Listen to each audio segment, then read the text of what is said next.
the moment when the rise of the oceans began to slow and our planet began to heal. This was the moment. Ah, yes. You don't find an ego like that very often. But the Democrats saw that and said, we can worship him. We can follow him. We may have the opportunity to brush against the hem of his garment. They think he's holy. He's not.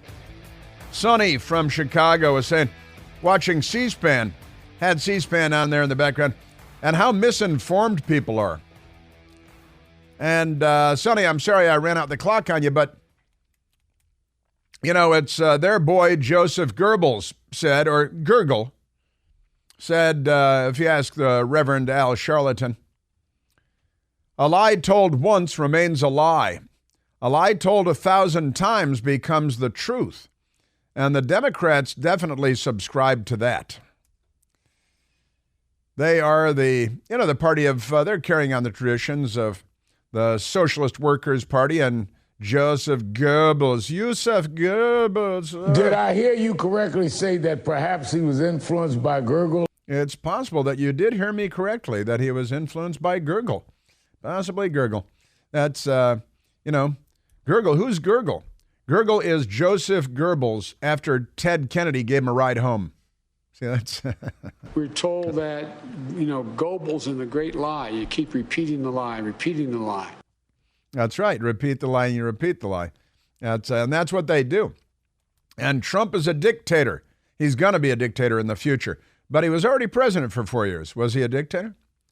Did he ignore the Supreme Court and go ahead and provide $136 billion in student debt relief, a euphemism for buying votes, even though the Supreme Court said no? Does he ignore the branches of government and the will of the Congress? Because, Joe Biden ignores the will of the Congress all the time and uses the bureaucracy and the Justice Department and the FBI to target his political enemies. The Democrats trying to have President Trump removed from ballots across the country, just like in Senegal, happening right now. Yeah, dictator indeed.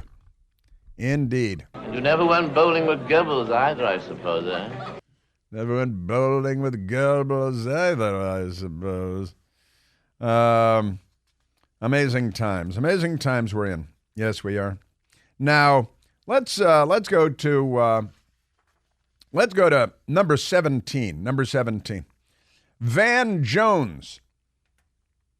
I don't know if anybody's asked him lately, but Van Jones used to self-describe as a communist. Now, if you're a Republican and you used to describe as a communist, then I don't think the news media would let that go. Am I right? That'd be an issue. Van Jones, communist, he proudly described himself that way. And when the Obama administration brought him in, remember they came out, who was it, Nita Dunn or one of them, came out and said, oh, we were so proud, so happy to get Van Jones to come into the administration because he self-describes as a communist.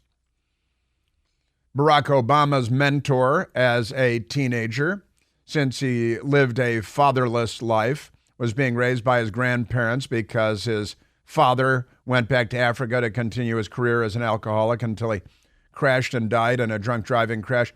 And his mother, the nice Kansas lady, well, they're in Hawaii now, and she just left him with her parents. And so his grandparents largely raised him, sent him to the most exclusive private school in Hawaii, the Punahou School, right? And then his mentor, Frank Marshall Davis, card-carrying member of the Communist Party.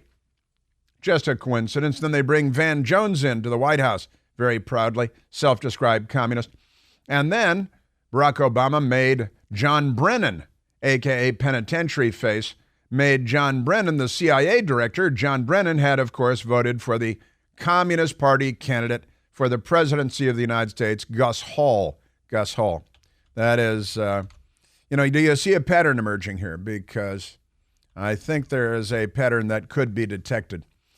Van Jones, self-described communist, on CNN, talking about what Joe Biden should be doing, instead of this phony baloney non-primary in New Hampshire because the first in the nation for them is South Carolina because black votes and, they're the party of the Confederate States. And Van Jones on CNN yesterday with a recommendation for the Biden campaign. If I were Biden, I would stay hidden, and I'll tell you why. Stay hidden. He doesn't inspire confidence, and he's not a great messenger for himself.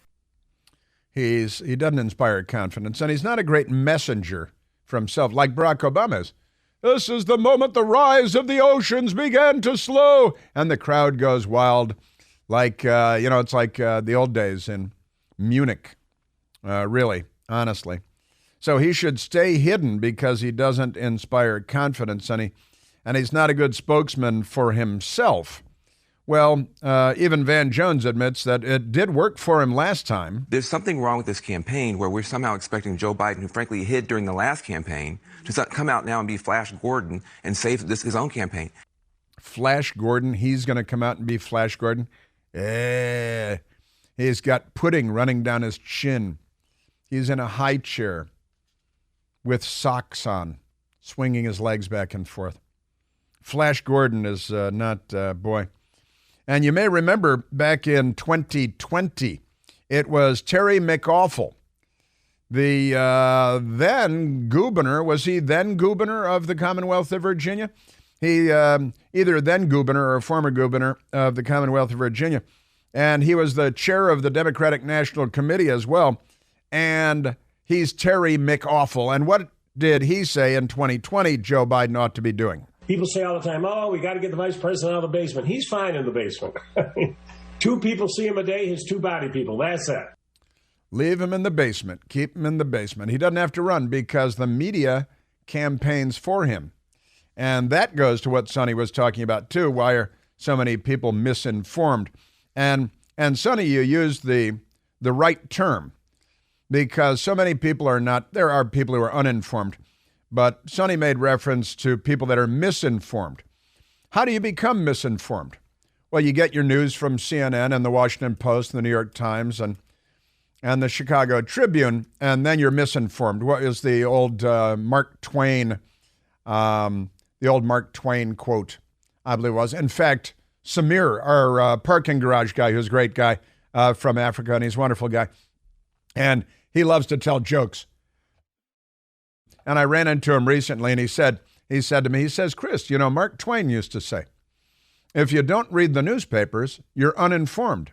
If you do read the newspapers, you're misinformed. And Sonny, our man Samir was right, and Mark Twain was right, and we still have the same problem with the newspapers. Why are so many people misinformed? It's because they read the papers. It's because they watch CNN and they get their news from ABC and George Stephanopoulos, who is a career Democrat, not a career journalist. It's because the news media, on behalf of the Democrat Party, deliberately misinforms the public repeatedly. And as Joe Biden said, quoting Gurgle, a lie told once remains a lie told 1,000 times becomes the truth, and the Democrats have relied on that axiom for generations. So you say, Donald Trump's going to be a dictator. Say it 1,000 times. And then the 74-year-old lady in New Hampshire says, I don't want to live in a dictatorship. She heard it on The View. She saw it on Saturday Night Live. She saw it on Sunday morning on ABC Fake News. And she hears it on late night TV with Jimmy Fallon and Jimmy Kimmel. And you repeat the lie 1,000 times, and it becomes the truth in enough minds where it serves the Democrat Party's interests. Yesterday on MSDNC, they have a Democrat by the name of Alex Wagner. Alex Wagner. She part of Putin's Wagner Group? She could be a part of the Wagner Group. Alex Wagner of the Wagner Group on MSDNC came up with a whopper, and this one is just berserk. I'm sorry.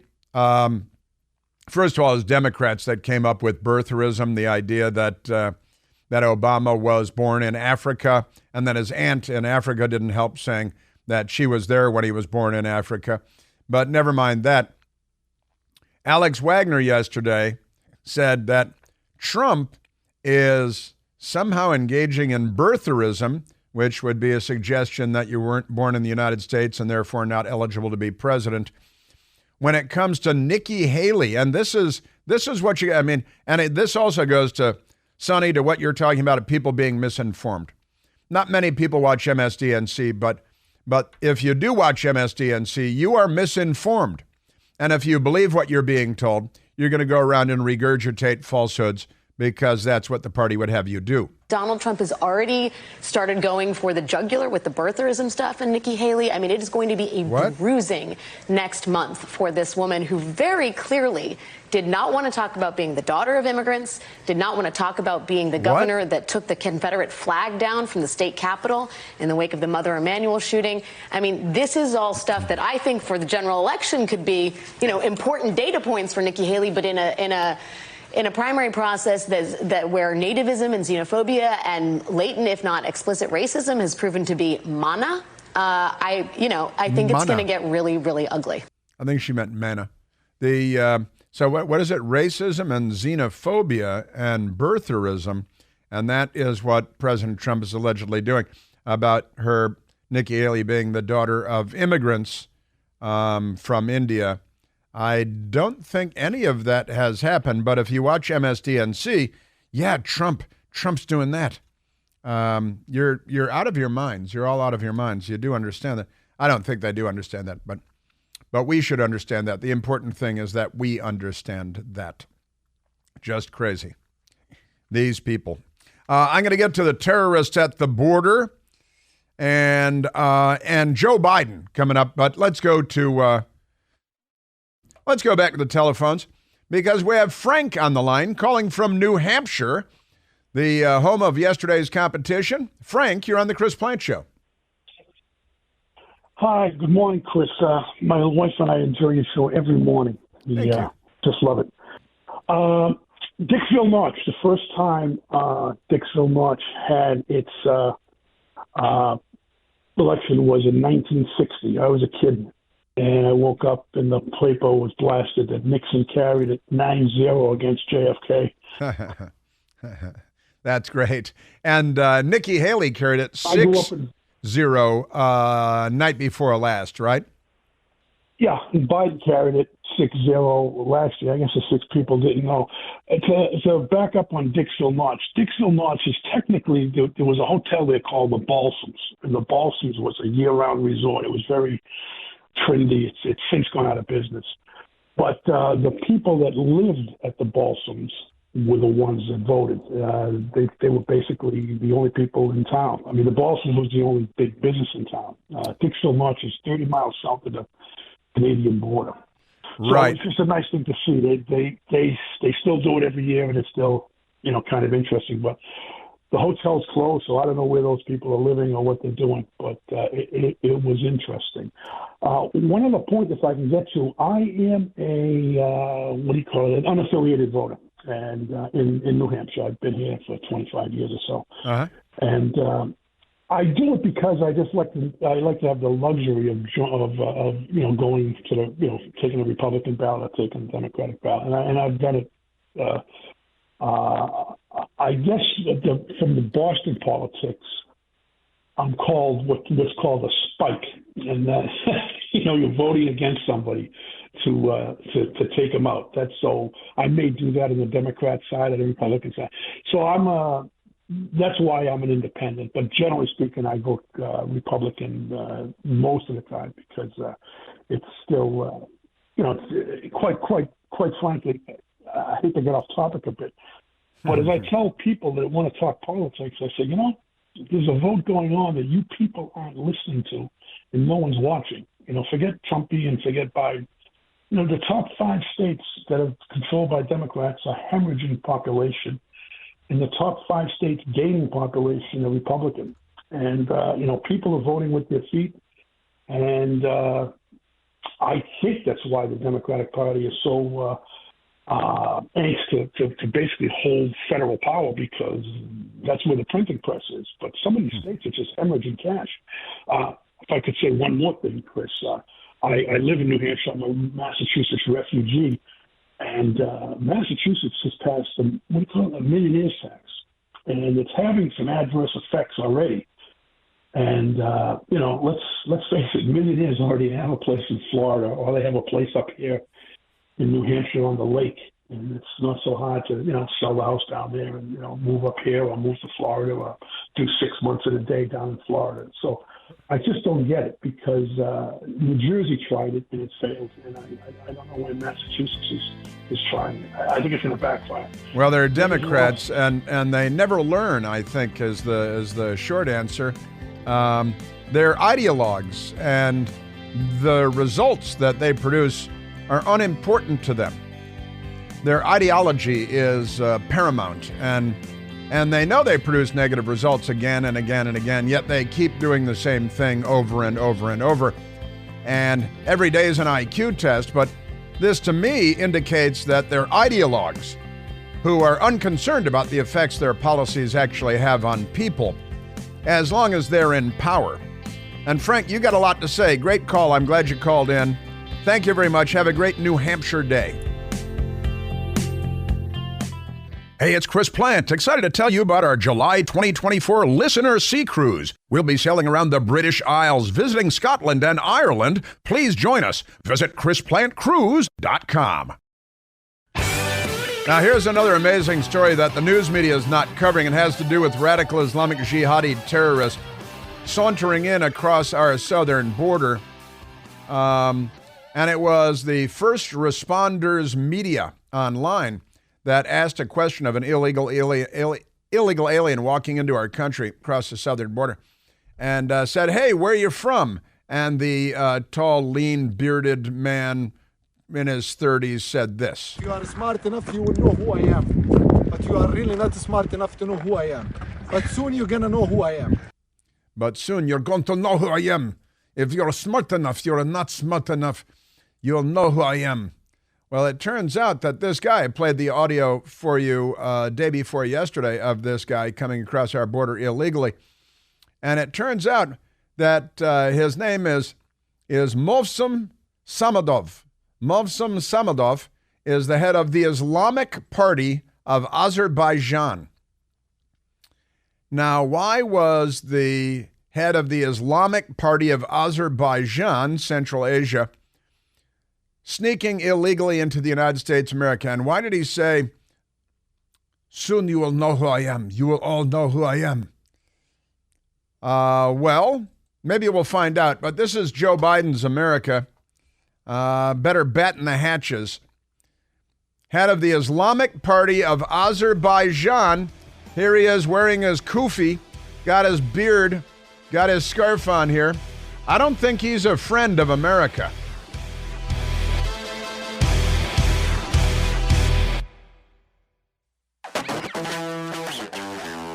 Now, there are naturally left-wingers online arguing that the illegal alien sneaking into our country caught on camera is not Movsem Samadov, the Islamic Party leader in Azerbaijan. But they seem to just be angry people ranting about things. And, the Democrats are pro-jihad now. They've joined the jihad. They're pro-Hamas. They're pro-Houthi rebel. They're pro-Iran. Oh, Obama is pro-Iran. Biden is pro-Iran. The world's leading state sponsor of terror, but never mind that. So why don't we arrest the guy and, maybe waterboard him. See if it's him or not. Let's grab him. You'll find out who I am. Soon enough, you'll all know who I am. I'd call it an airstrike. I'd start with some helicopter gunships, chew up the landscape around him. Now, I'm going to get to Joe Biden, who was classic Joe Biden yesterday, trying to talk about abortion and just being Joe Biden. What a maroon, as Bugs Bunny might say. And before I get to that, I want to get to the mailbag. And before I get to the mailbag, I want to get to Hillary Clinton because she's got an X account and she's pretty amazing.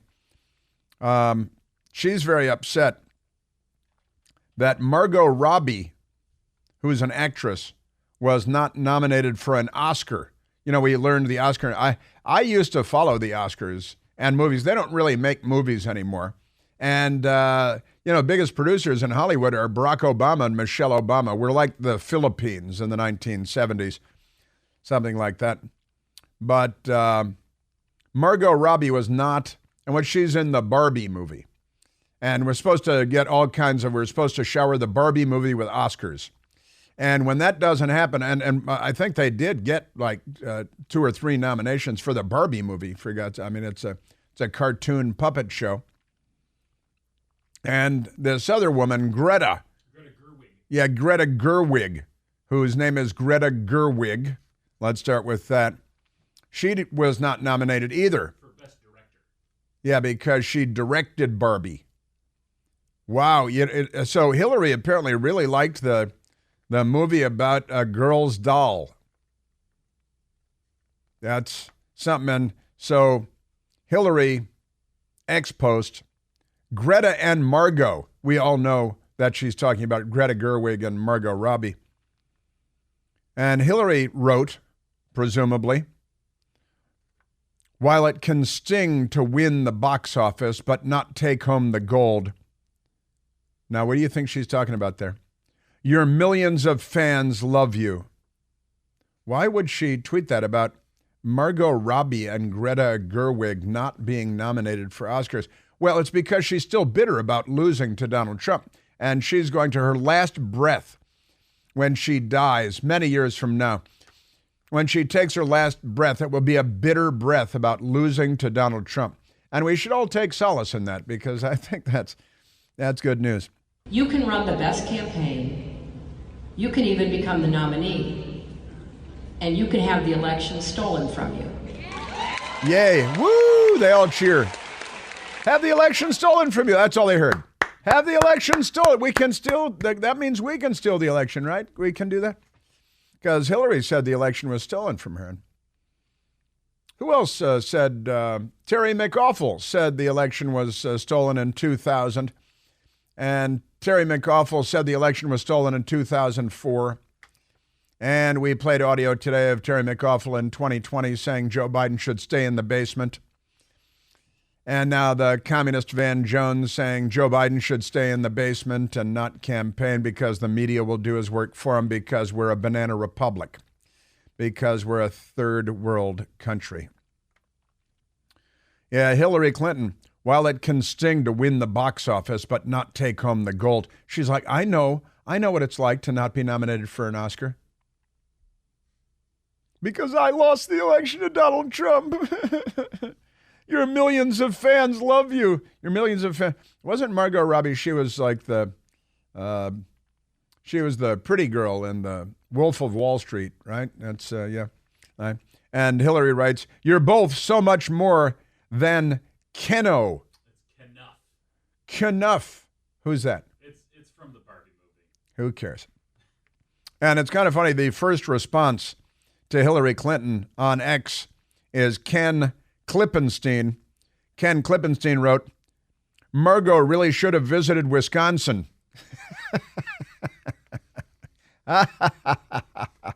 Hillary didn't campaign in Wisconsin in 2016, and she lost to Donald Trump in Wisconsin, and she lost the election, and everybody laughed. Well, not everybody. Yeah, they had their meltdown and all that. Now, let me get to mailbag questions because it's mailbag day. And I have mailbag questions right here in front of me, printed out on actual paper made from trees, which that left-wing environmentalist arsonists in Canada burn so many of. And they caught this guy, 14 counts of arson. 14, I think that's right, for starting 14 different forest fires in Canada, which is a big national park. 14 fires. And remember, the smoke was covering Chicago and Pittsburgh and New York and even Washington, D.C., and we're not very close to Canada. 14 counts of arson for him because, forest fires. I just wanted to remind you of that because I have paper in my hand. And we need paper from trees. We like paper from trees. All right, so Bart asks, he says, what's the most fun you've ever had with an M80? What's the most fun we've ever had with an M80? See? And he says, sorry, I mean, what's the most fun you ever heard a friend having with an M80? We don't want the Postal Inspection Service pricking up their ears. That's true, the Postal Inspection Service. Yeah, they're doing all kinds of weird things too, aren't they? The federal government is being abused all over the place, especially the law enforcement branches of the federal government. That's funny. I've got to say, I've talked about how the lefties brought bags full of M80s down to the 3-day riot at the White House, right? And they threw them at police officers, and 160 to 180 officers were injured by the Democrats attacking the White House for 3 days. Not an insurrection, though. Forced the evacuation of the president and the first family, but not an insurrection. The pro-Palestinian rioters at the White House just about a week ago forced the evacuation of the staff from the White House, too. Really a non-news story. But an M80 is a big firecracker. It is, in fact, an eighth of a stick of dynamite, hence the M80. And it will blow your hand clean off if you clutch it in your fist and light the fuse. And they're waterproof, too. One of the great things and fun things about M80s is they're waterproof. Now, Bart, I've got to say, I don't want to go too far into this, but I did blow a lot of stuff up growing up with M80s and with I made my own explosive devices as a child, too, with gunpowder and glass bottles and fuses that you bought for the Estes rockets. They're waterproof fuses. They're great. But the M80s, like you could blow up a pumpkin, for example. I'm not saying you would, but you might. They're also like an old postal mailbox. That would probably be against the law. But, kids, I'm aware, blew up the mailboxes with M80s. And pumpkins are fun to blow up with M80s. And tree stumps can be blown up with M80s. And they're fun to light the fuse and throw in the water if you have a creek or a river nearby, because they will actually sink a bit and then blow up underwater. And if there are any fish there, then the fish will float to the surface, because that's like hand grenade fishing. M80s are a ton of fun, but, for the kids, they're very dangerous. They're very, very dangerous. I also one time came home and found, walking into my front yard, 3 older brothers, 2 younger brothers growing up, and I found one of those round, the size of a quarter, spherical red smoke bombs, right, with a green fuse sticking out of it. And I was probably in 4th or 5th grade, and I found it in my front yard. Figure it was from one of my brothers. And I had a Zippo lighter at the time, and I saw it in my front yard, so I pulled out the Zippo, because I'm already smoking Marlboros, and I lit the fuse and pulled my hand back, and I wanted to wait until the smoke started trailing out of it before I threw it, so you get a good arch, right? And it went back, and I pulled back. I'm winding up now. My hands behind me, and I waited for the fuse to hit the red ball, and then I threw it so I'd get a good trail of smoke. And as soon as it left my fingertips, it exploded. It was not a smoke bomb. It was a cherry bomb. And I would have lost fingertips to that one for sure, but, I didn't. I do miss Zippo lighters, though. Right to Be asks, I've heard you say you used to be a liberal. Can you describe your change in thinking? What was the catalyst?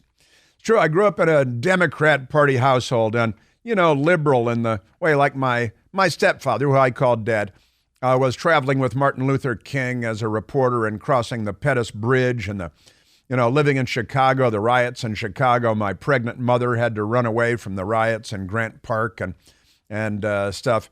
My mother was a John F. Kennedy Democrat, and I,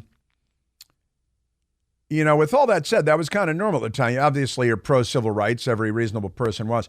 And, I wasn't anti-Vietnam War or anything like that. My mother always very pro-military. I was a little kid and all that. 1968, I was 8 years old, right? And my change of heart was 1980 and Ronald Reagan campaigning. And I was then going to Santa Barbara City College in Santa Barbara, California, being told Ronald Reagan was going to destroy the world and wreck the nuclear war. And then I met Ronald Reagan because Dad, my stepfather, was covering the Reagan campaign. And I met him, and I said, well, this is not the man that I see described on the news and in college classrooms. And I started questioning everything I was being told. And it was entirely Ronald Reagan. And the fact that I had the opportunity to meet him personally, that changed my worldview and opened my eyes to the fact that I wasn't getting the truth from the news media, and news media family, mind you, or at college, Santa Barbara City College, or reading the papers, the Santa Barbara News Suppress and stuff. No internet, of course. But it was Ronald Reagan all the way. And also being a liberal in the 1960s was different than being a self-described liberal today. And second question from Right to Be asked, I can't find any Republican friends who want to do anything with Nikki Haley. How on earth is she polling beyond low single digits? Media fabrication?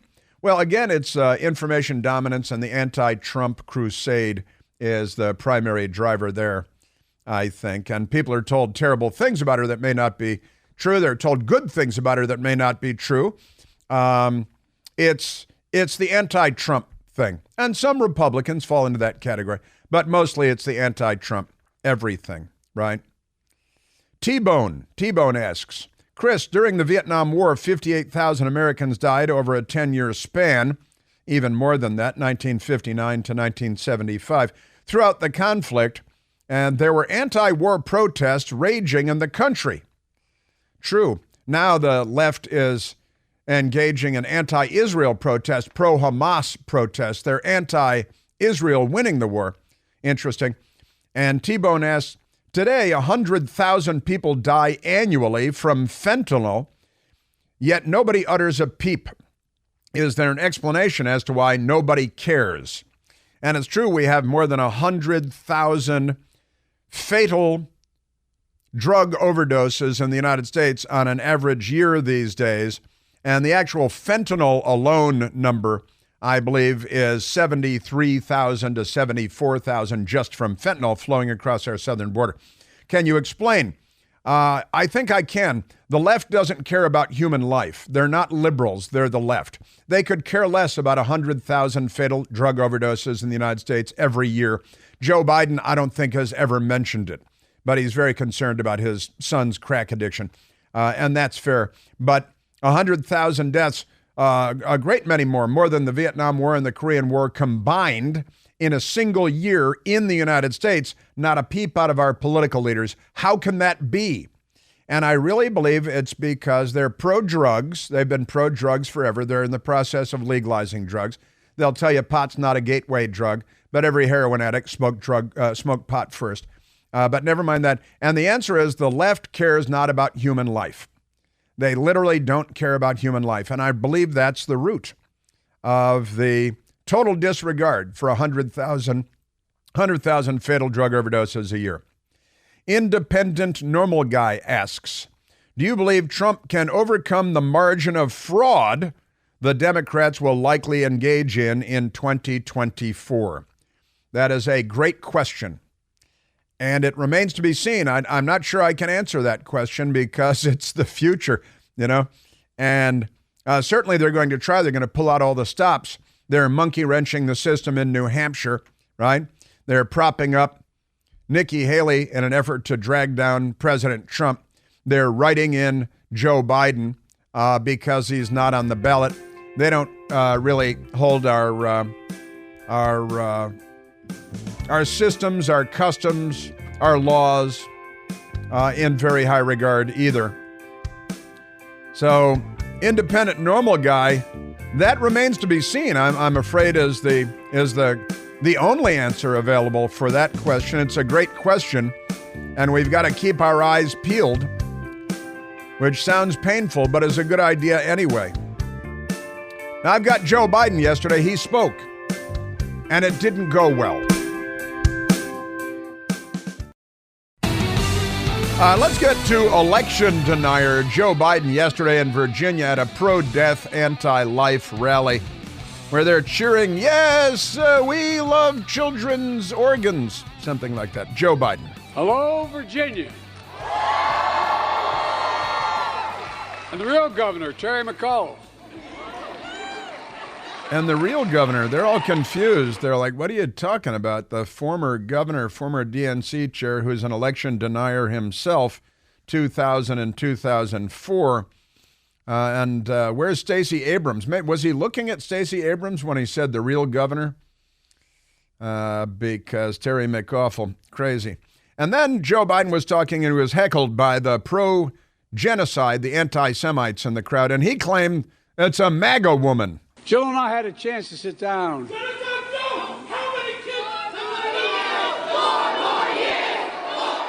They all immediately know what to do intuitively and instinctively. 4 more years.